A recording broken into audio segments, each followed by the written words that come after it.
Today's Launch and Learn event features Make Music Matter. Make Music Matter is a member organization of MCIC, and it's also funded by the Fund for Innovation and Transformation, FIT.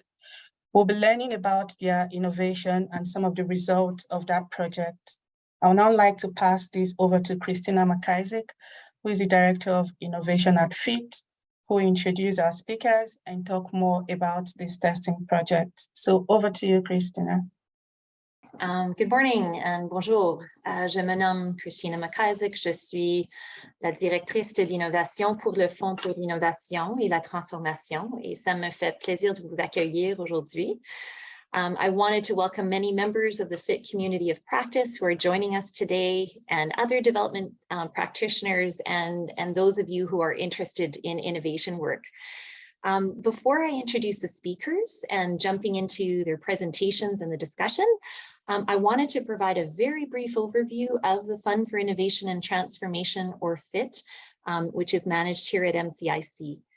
So FIT supports Canadian small and medium-sized organizations, or SMOs, with their local partners to test innovative solutions in the Global South that aim to advance gender equality, empower women and girls, and vulnerable communities.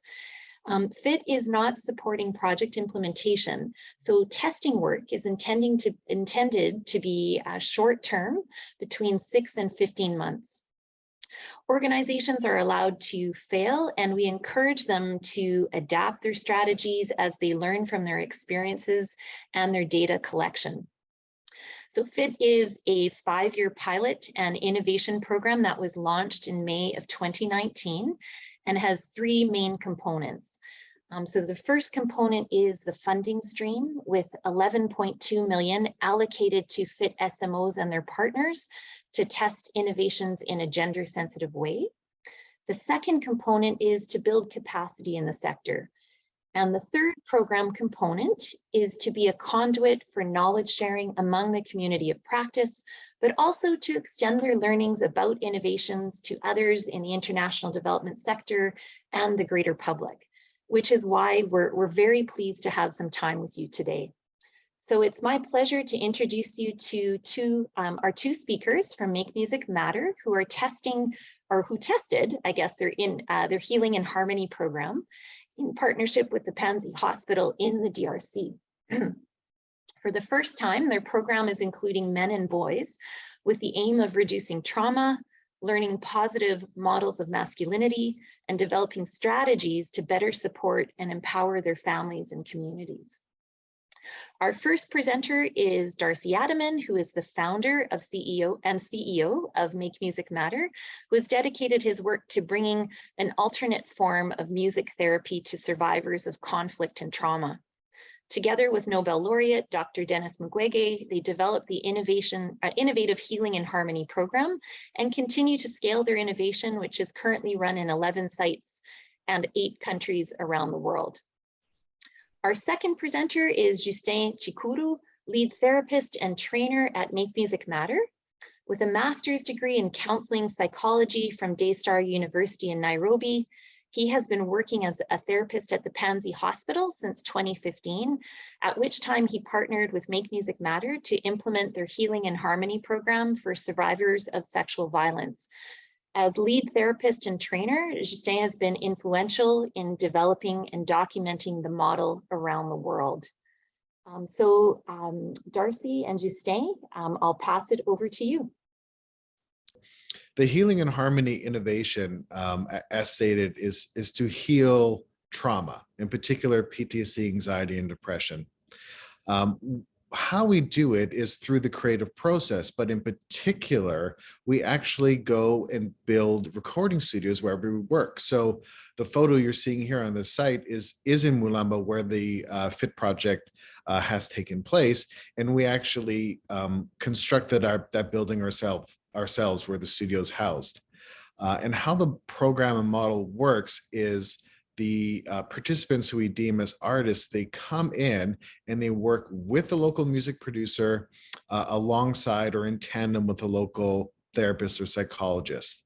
And through the creative process of writing and recording an album, we essentially heal them. When that process is going on, we can interject therapy, in particular cognitive behavioral therapy, in a way that's not very overt or noticed. So when the people come into the program, they don't think in particular, well, I'm coming to my therapy appointment, which still holds a lot of stigma in these areas. They come in thinking, I'm in a recording studio, I'm being treated as an artist, it's very exciting, which therefore we have very low attrition rates. But while that is happening, we can interject therapy. And also, not only that, we can analyze the musical output, the songs and the lyrics for to see how, in particular, how their trauma was articulated. Once that happens, we could set other treatment pathways for it as well. There's a lot of unique aspects to the model itself. One being, as I just mentioned, the musical output. So the byproduct of the program is albums and songs, which we release internationally on our record label. And every artist actually owns all of their intellectual property of the music. So that becomes as well, has the potential for an income generating aspect of it. And also the music released locally, it really helps to create pieces of advocacy, which help to reduce stigma. So if you are a survivor of sexual violence as a woman, or in this case as a man, a survivor of trauma, you are accepted back into your community. The other major pieces that I think that are innovative and worth noting is one, this is not a therapy in particular that we are giving to somebody. Since all of the artists / participants, they are writing the songs. So the onus of their therapeutic journey or healing pathway is on them. And I think that's very powerful because therefore they get their agency back sooner. So it's not something where they come in and say a doctor is giving something. It all starts from them first and foremost. So that they are in charge. And because of that, we've seen a very high success rate. There's some other really important pieces I like to mention is that we always insert into a larger holistic care model.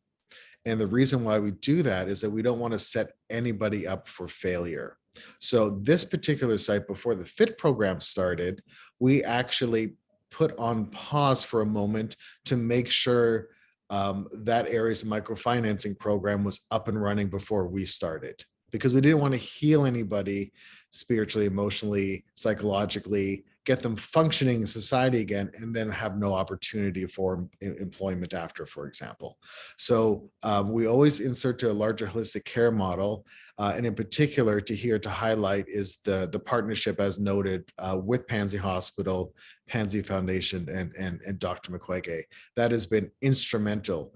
Those local partnerships are a huge key to success, because all of the operational staff are local wherever we work. So it's always a local music producer, it's always a local therapist, for a variety of reasons, but basically the innovation gets delivered in a much more effective manner with the local staff through the local partnerships, because they understand sort of the nuanced needs of all the communities we work in. And in here, as you can read, so the hypothesis was to include men now in the program. And that's for, a couple of reasons. That one, they live in an active conflict zone. In particular, that area, Mulamba, has 3 rebel groups that triangulate where the studio and the hospital is. So they're under regular conflict, and the men need healing as well. But there was a lot of stigma attached to a man going to therapy. So that's where Healing and Harmony came in to overcome that. Not only you need to heal the men, but if both genders are healed together, then the community heals. And there's other pieces that I'll note a bit later, but it's not only healing the men in the program, it's also therefore, once they are healed, can we create gender parity? And then once that happens, then you really transform a community. And that's what the results are demonstrating so far. So again, here's some of the pieces and aspects that we're addressing with the men in the community. as you can read. Again, number one is they do have their own trauma to heal, which, you know, took a long time for them to admit as a male, which is still a very heavy patriarchal society there. And then through the healing, creating that gender parity, how they deal with their, you know, their wives, their daughters, and women in general in the community, in the decision-making process. And here's just an example of some of the sensitization materials that were put up in the local hospital, in the community. This is very, very important aspect to note, actually, because we are constantly changing those sensitization materials and the sensitization period of the program. Even though Make Music Matter has worked in that area previously, this was a new aspect to the program and model. And therefore, we have to start in the beginning again. We have to keep in mind these communities over generations and generations are used to outsiders coming in and in some way exploiting them, you know, culturally, economically, community-wide. So it takes a lot of work to come in and establish a program that's going to be effective long-term. If you don't do this piece, which is why I'm hanging on this slide, there's a very big danger on, if your stuff doesn't go well because the community doesn't trust you, you could ruin other innovations and NGOs for years to come because the community will be reticent of any outsider. And I think that's very, very important. And that's something Make Music Matter takes very seriously with the Healing and Harmony model, in particular with the FIT program. Again, as I said, introducing the males, we had to start again on community sensitization and making sure everyone understood what was this new aspect of the innovation we were launching and testing, and why. If you don't have that community-wide acceptance, it is just long-term not gonna go very well for anybody.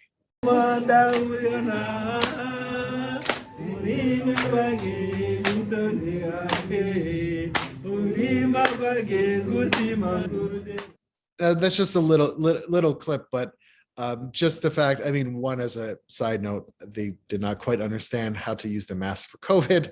I digress on that, although COVID never took off in that area, thankfully. But that was, you know, obviously a local man participating in the program and feeling good enough about his life again, that he wanted to get up and dance in front of everybody and demonstrate that. And I think that's just, I mean, that's just a wonderful moment. And if you were in the room at the time, you could really feel the transformation with all the men in the group at that moment.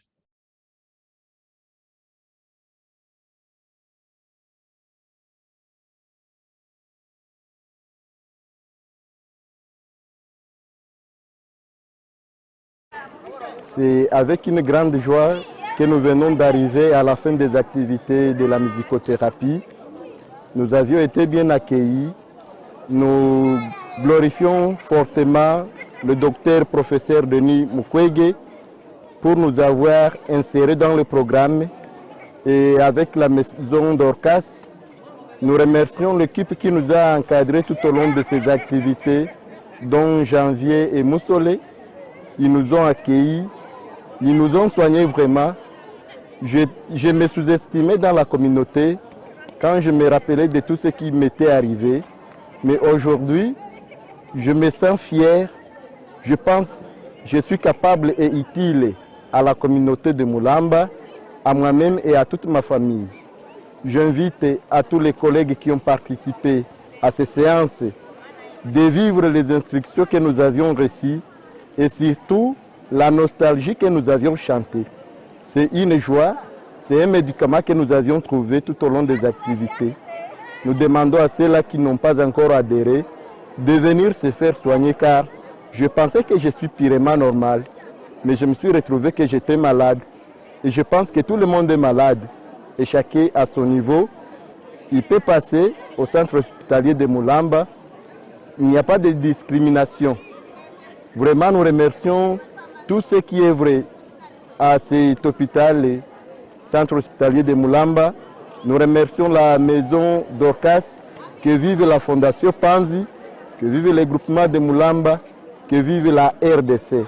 Merci. Oui, vous venez de dire que la musicothérapie vous a aidé à vous soigner. Et pouvez-vous nous dire maintenant par quoi vous êtes passé dans le passé afin que la musicothérapie puisse vous soigner?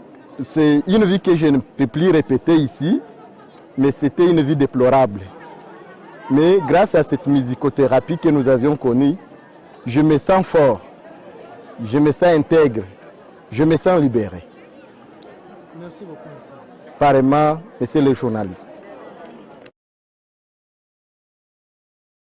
Thank you. I love that little video because I have spent a lot of time in that community over the years. I know how traumatized they are.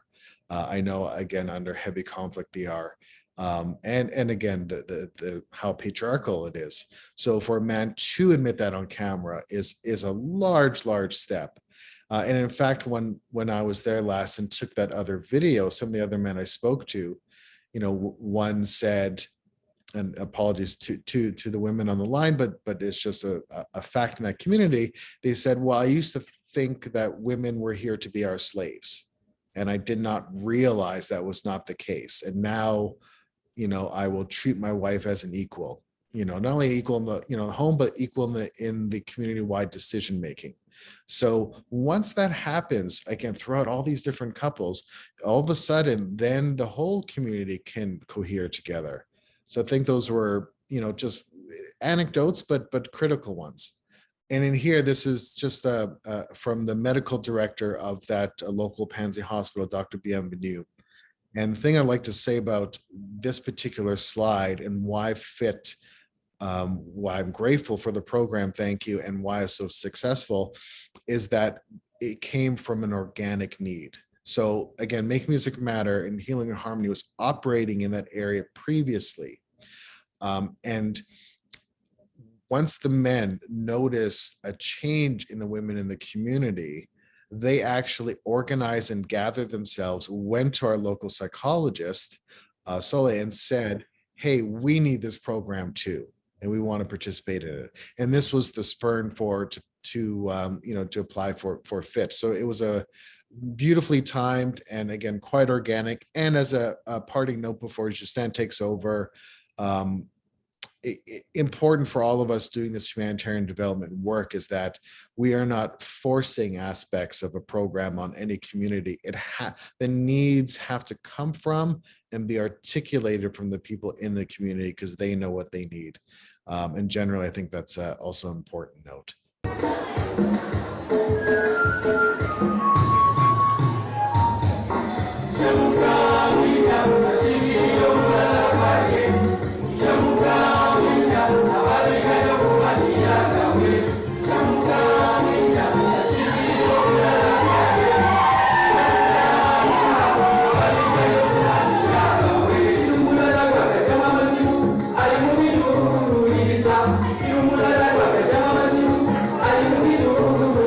Mulamba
Thank you. I love seeing that. So again, you can see how the graduates are treated in the community and how that helps to get them integrated back. And Justin here can speak more eloquently now to the research and our data collection. Okay, so thank you very much, Darcy. Let me talk about the research parts, and as you just explained, it's very, very good. It's like innovations started from the fact that we started by using the we in the model, and once the women got here, because at the beginning we made research still in Mulamba to see the impact of the music therapy program on mental issues, and here we focused more on depression, anxiety, and depression, and PTSD. And the results that we got was so good to the point that 54% decline for depression, 67% decline in anxiety, and 53% decline in PTSD. These results was published in the research article, which is the impact of the Healing and Harmony program on women's mental health in rural community in the Democratic Republic of Congo. So you can have this link and you can read this article. It shows the impact, the positive impact of the music therapy to the women who are violated, lives in poverty, and went through many labors, many hardship, and who succeeded to come back and got their voices. Men saw the transformations in women, and they saw differences because a woman who was a woman who was anxious, and who's now who is now part of the community. Men realized that there is a change, and that's how now they said, even as men who were traumatized, and which is good, which is actually the reality, because men were also affected, because either they was affected as the husbands of the women who have been raped, either the parent, either husband, either a father, either a brother of the sister of a woman who was raped, and that affected them indirectly. And again, all these trauma issues, based the sicknesses of the women, affected the family ordering, the family activities in economical, in social way, and somehow even men were depressed, anxious, and somewhat traumatized. And in reality, this affected the whole community because everyone was now really, really mentally sick. And then came with the idea of now they want also to join the program, and that's how then we started to bring in men and women together to see the goal of all this one we wanted to achieve, because bringing men in and women together, we want us to look at our research part to see if the same impact actually will really impact the whole community. As Darcy brought out there, our hypothesis is to make changes in the community. And the goal is to assess whether healing in harmony improves mental health vulnerable women and men survivors of gender-based violence in Mulamba. As you know, when there is trauma, when there is depression, there is much violence in the community. They are fighting families, and when there is rape, it's really, really affecting the family and the whole community.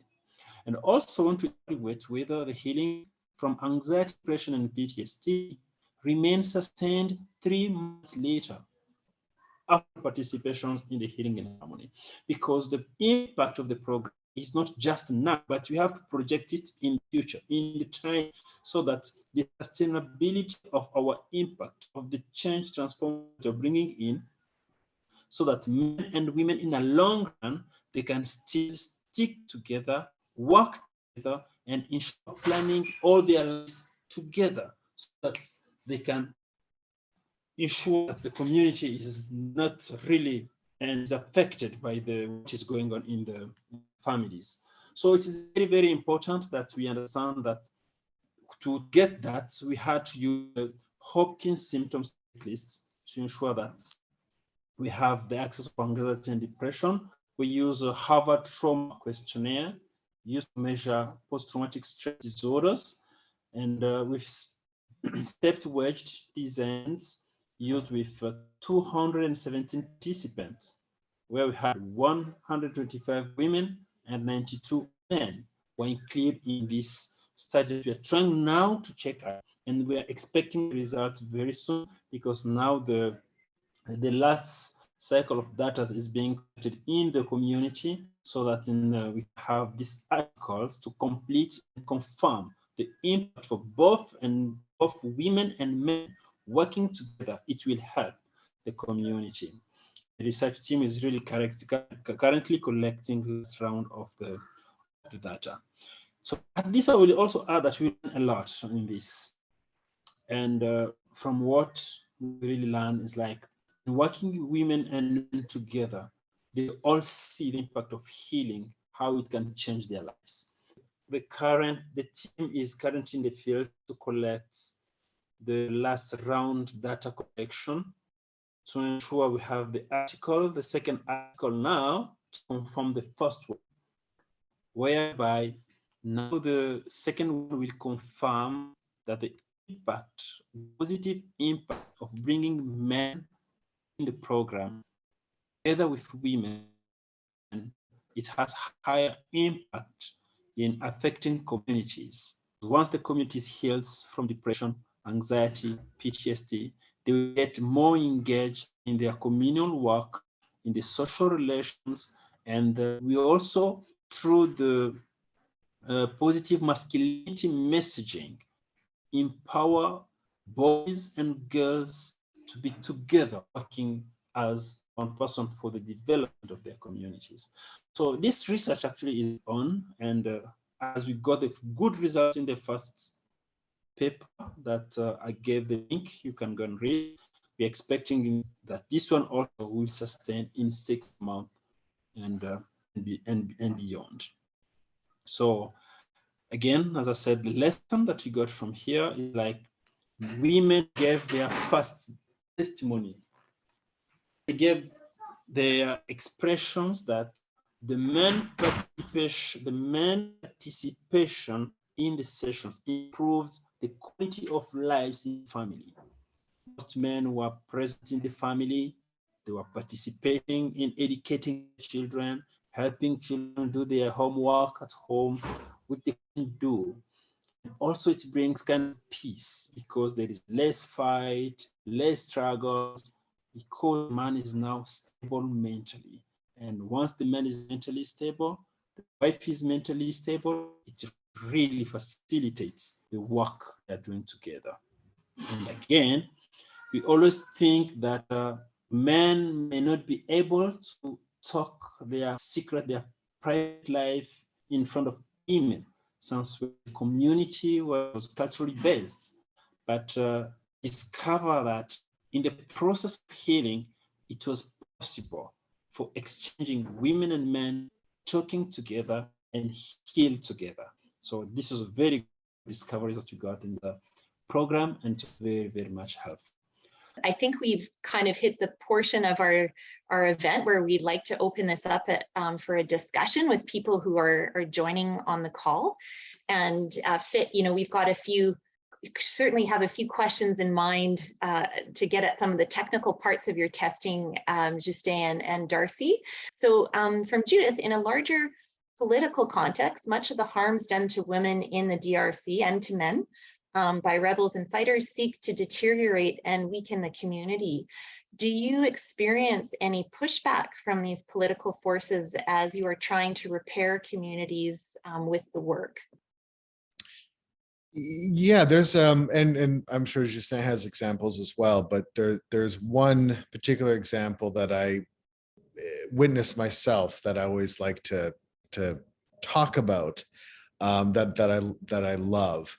And normally what happens in the course of the program is that, again, we don't direct what people, what kind of songs or what the lyrics are whatsoever. It comes from the participants, the artists directly. You tend to get the first batch of music that is usually depressed, stating their, again, state in life right now. And then there's an arc that happens about joy starts to be integrated, and they start to get new dreams. If it goes very well, sometimes then people go on the offensive. So there's a song called The Criminal Father that became a local hit in the area. And what it does, it calls out the men and the rebel groups for conducting the atrocities, basically. This song, again, became a local hit on the morning drive, so to speak. And when that would happen, the rebel groups and the army started to call into the radio stations and to say, stop playing that song, quote unquote, we're the good guys. And which is an utter complete lie. They are committing those atrocities and those rapes.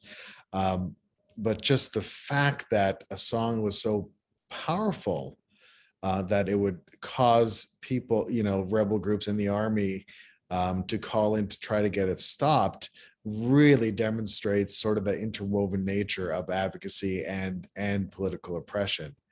And quite frankly, when we told the artists that was happening, they loved it, and actually it empowered them more. And that speaks to a larger notion of a power paradigm, right? So, in these particular areas, have to keep in mind they've lost absolutely everything. But if we can demonstrate that no, actually you do have some power in your life. Look what you've done. You wrote this song that scared people with all the guns enough to call in. That actually really helps their healing journey as well. So that's my particular favorite anecdote on that, but I'm sure Justin has as well. Thank you. I don't know, Justin, if you have anything to add. Yeah, I'm saying actually, as you may understand the context of Mulamba, we are in the region where men were powerful, and on a political basis, you will see that most of our political and they are so cool, and when they said something, that's embedded in the village, in the community. Saying this together, whereby through the healing process, men understands that no, our power is most expressed when women understand us better. Our power is well established when women, boys and girls, are working together. And together we can form a community. So that's the aim here. And it's so challenging for sure, because change mind of people, to change the values that has been embedded for years, it takes a lot of time. But the magic of our program is like, we saw it, and men were the one who became the advocate. Yeah, the question I have is, well, I have two questions. One is related to the understanding of the problem situation and the context in which the FIT program was implemented. The second is about measurement of results. So the first thing is, you have presented beautifully the innovative solution that has been or is being tested. Could you please describe the problem situation that needed transformation and which prompted the innovation? Specifically, I'd like to know, what are the traumas that were manifest in the community, and how did you choose your target beneficiaries? Were there professional medical diagnostic processes and criteria in place to identify the traumatized individuals? That's my first question. I'll let you answer that. I will start briefly, and then again, if Justin's connection is good, he can speak to it in more detail and a little more eloquently. And I'm also quite jealous of your background, if that is your library. Thank you. Geez, where do I begin? In particular, in terms of the trauma, again, Mulamba is in rural Eastern DRC, where a lot of the conflict takes place. So the center where our studio is located in the Mulamba Panzi Hospital Center there is literally in the middle of 3 rebel groups that are actively fighting, and they regularly come into town to attack as well. So it's also close to the mining sector and district as well. So again, that's where a lot of the rebel groups are operating, because they are stealing the minerals which are connected to our solvent corporations as well. I won't go off in that tangent. So you have just the actual physical conflict of the ongoing war in that area. And then the other, which brings on the sexual violence and also just the straight, again, what happens in a asymmetrical war. And then the other aspect to where the trauma comes is just from, frankly, the extreme poverty, the stress of trying to survive on a daily basis, financially on top of it, does cause a lot of trauma. So that, in a general sense, together is what we're addressing. And again, I'm glad you asked. I just want to repeat is that the reason why, in terms of fit, we started this project was strictly because we were already successful healing women in that area. And so much so that the men organized themselves, came to the hospital and said, hey, can we have this program too?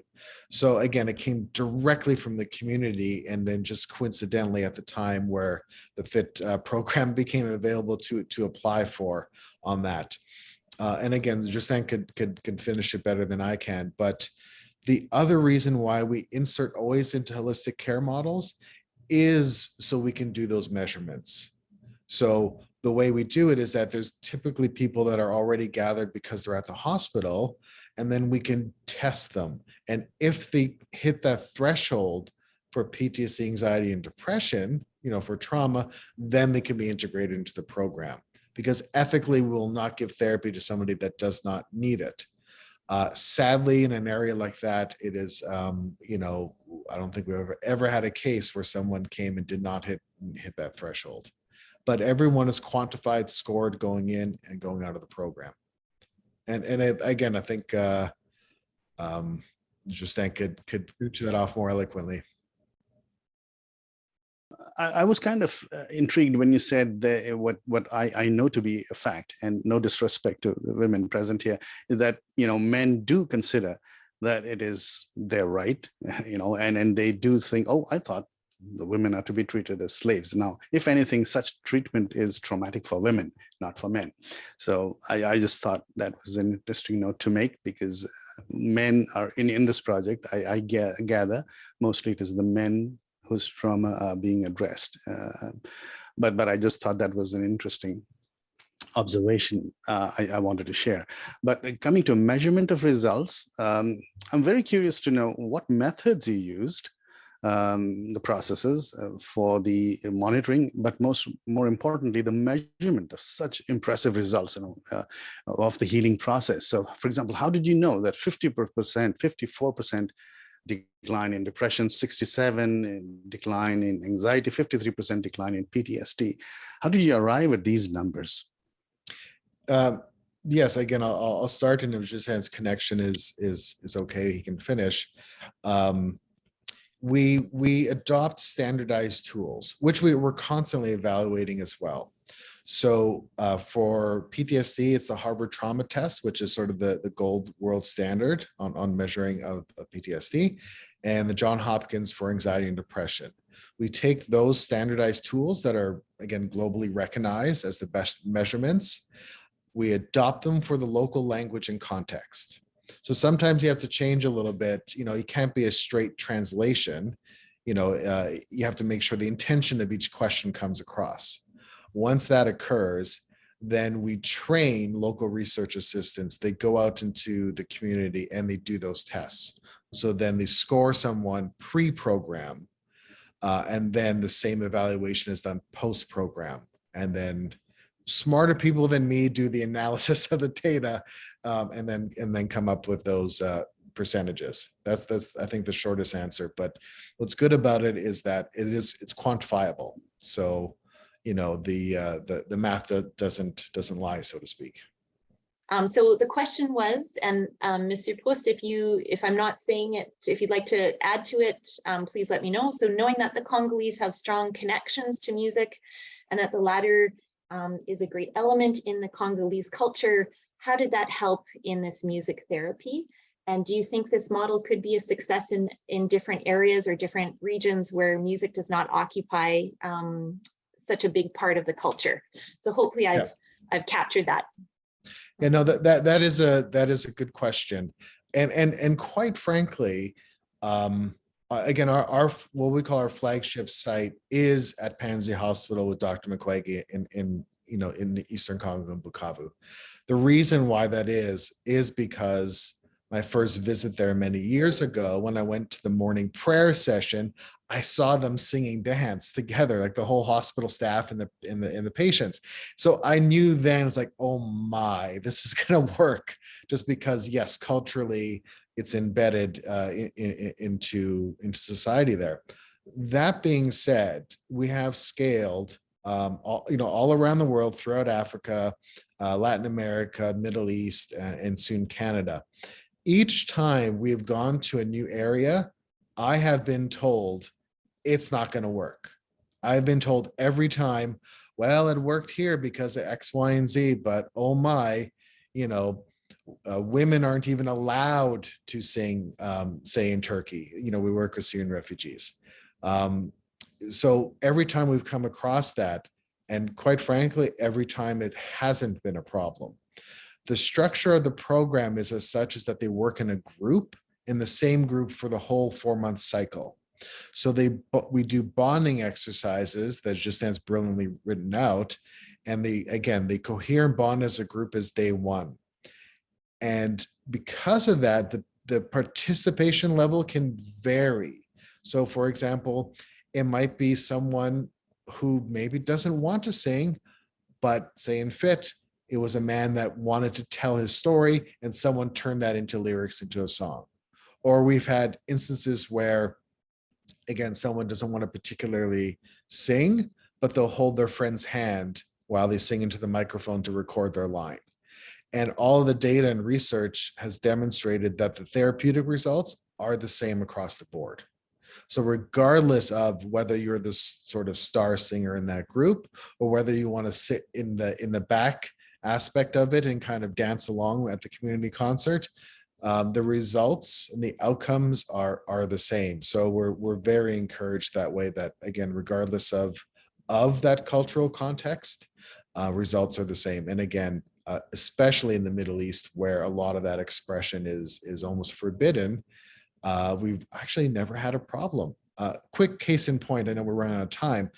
We've done conferences, around the world, and I just got back from The Hague from one. I remember one in Luxembourg where we had all these survivors from around the world, and I was flat out told, again, everyone from the Middle East, they will be forbidden to sing, and it's not going to happen. So I should prepare myself. The performance came up, which was a performance with the Luxembourg Symphony Orchestra. Those particular, this is women from the Middle East. When the time came, they actually walked to the front of the stage and grabbed the microphone and sang in front of everybody. So it's very fortunate. We've never had a problem once, quite frankly. What methods did you use to recruit your participants? And so maybe that's the first question that we'll try to address. Again, this speaks to the local partners and always inserting into a larger holistic care model.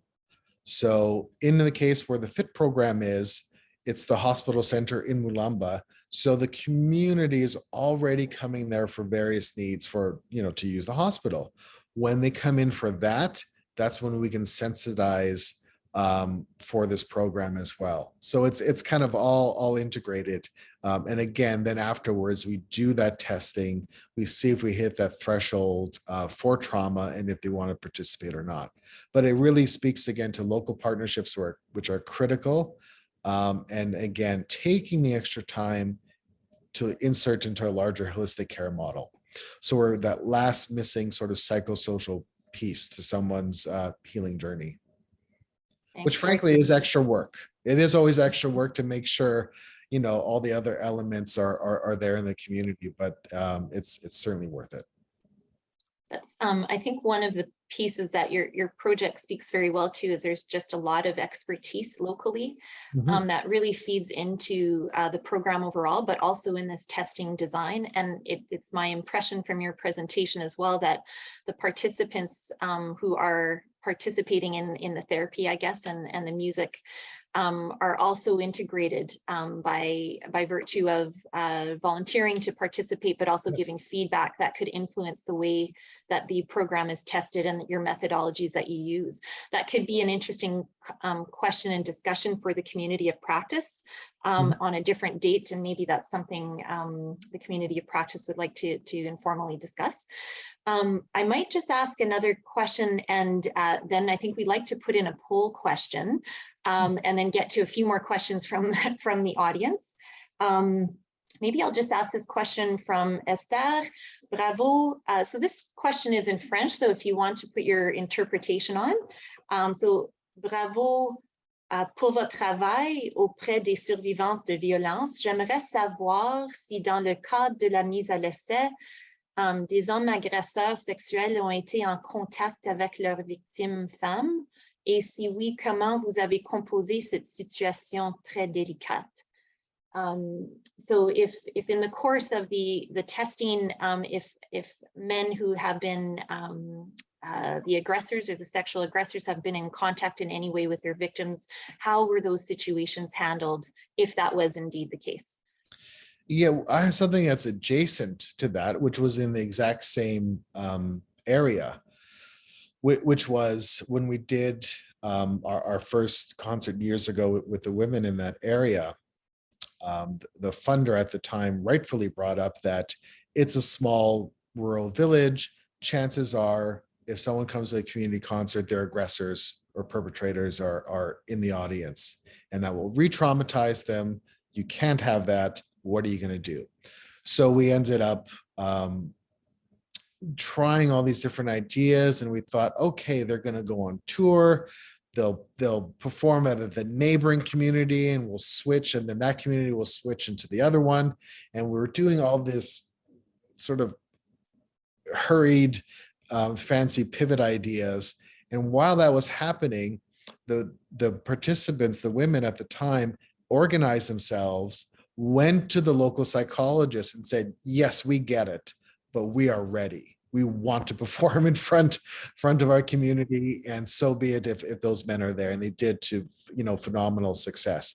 But again, that speaks to the part of the model of the program is always having that local psychologist on board. And in fact, to further detail, we always have it set up where there's the large studio room, but there's always a small adjacent private room.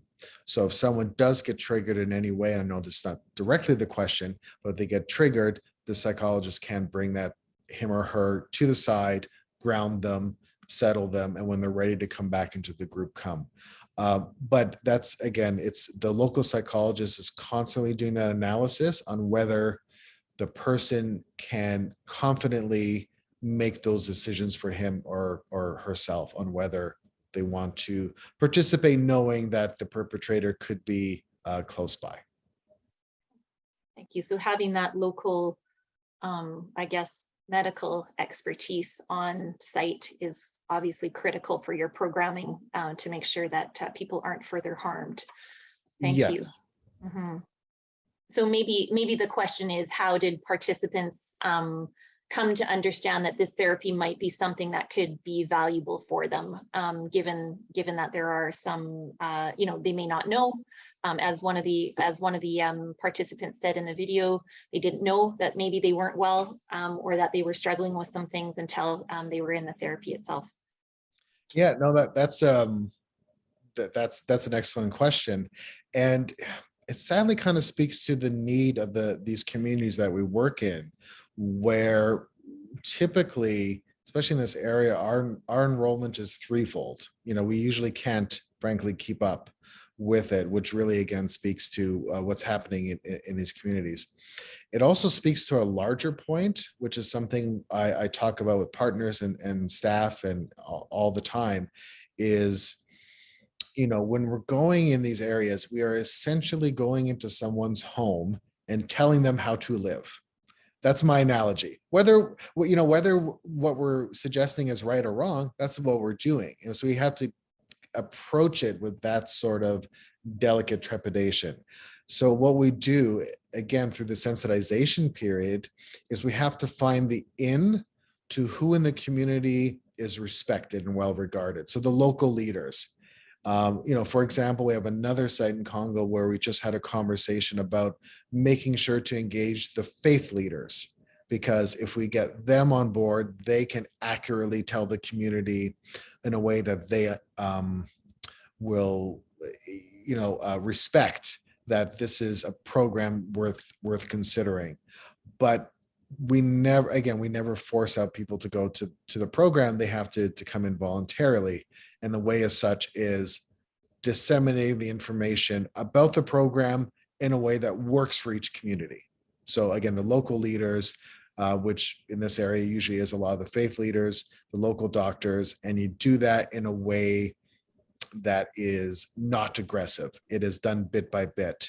And in this particular area, on top of it, we did a lot of testing days many years ago. Before the studio was built, we would take equipment and then tell people we're coming, and then they can come see it for themselves. And then bit by bit over time, they can make those decisions on whether they think they need the program or not. I'm going to ask a question from the FIT side, because it's something we hear a lot about funding, and we hear a lot about this from the SMOs that we're working with. And so I guess evidence-based data is an important aspect of the FIT program and the testing work that SMOs are doing, or the partners are doing. So can you tell us how Make Music Matter and Pansy have used data to inform decisions during your testing? Did you alter the course of some of your work, or did you change some of your approaches because of the testing, or because of the evidence that was coming in? The testing aspect in general, I can speak to it generally, is critically important. And I think it's important just on an ethical standpoint.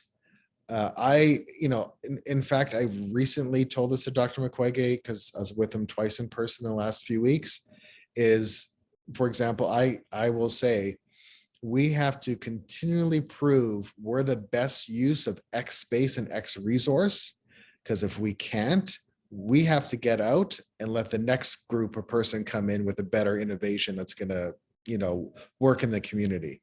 So that testing aspect is I think ethically the right thing to do constantly. Also, the testing is something how we iterate the model. So the model is constantly iterating as well. So this comes back to, again, the testing in the community. For example, this sounds trite, but it was very critical. There's an aspect where you saw the video of the men performing in the concert, and they all had t-shirts on. Now, at one point years ago, we thought from our side, oh, let's save money on the budget. Why are we making thousands of t-shirts? This is silly. So we took that out without asking the community about it. Well, that ended up being a huge problem, because they felt, well, if I don't get that t-shirt for the end, I didn't graduate my therapy.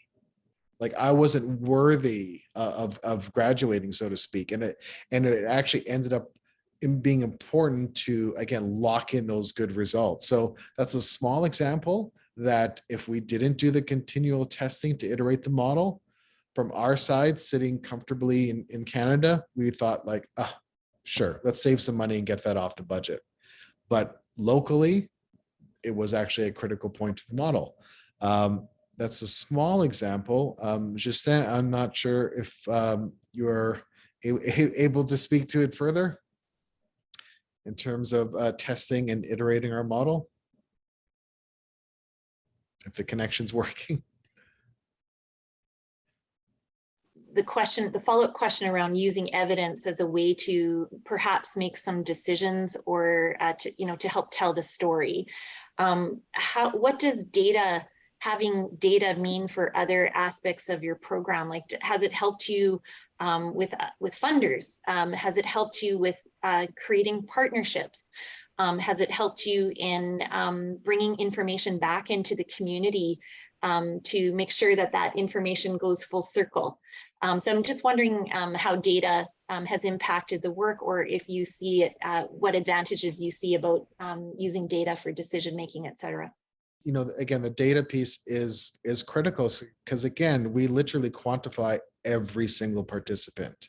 And we collate that in our own monitoring and evaluation software constantly.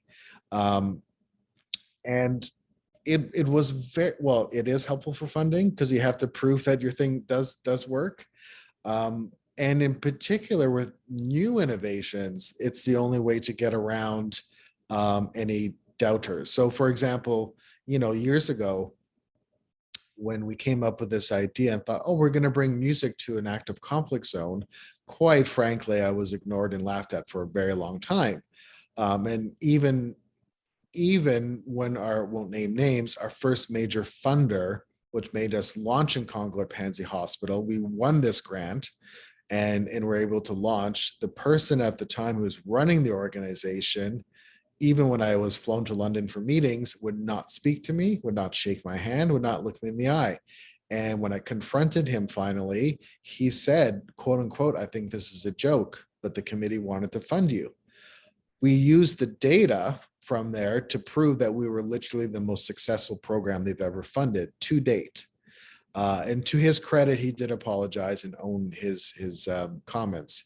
But so yeah, that data again is critical. We score every single participant in the world that we work with, and again we have our own software that collates everything, so we can go back to it if need be.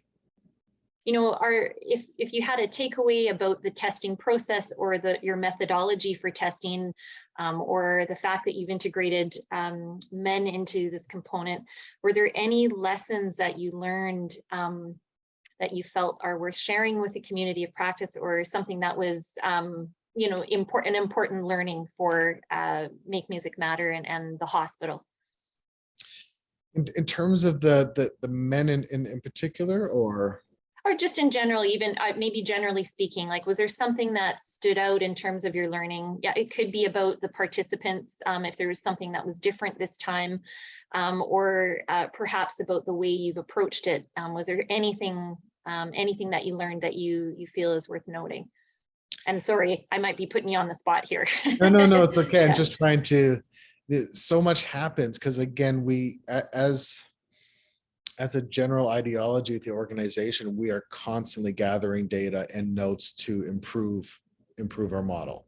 And our own community of practice has this exchange of people from different cultures, contexts, and countries that might say, well, in fact, actually, this happened in Mulamba in the FIT project, where that local psychologist ended up adding an extra grounding exercise because of the data to the model itself. And we've integrated and codified it into the program to great success.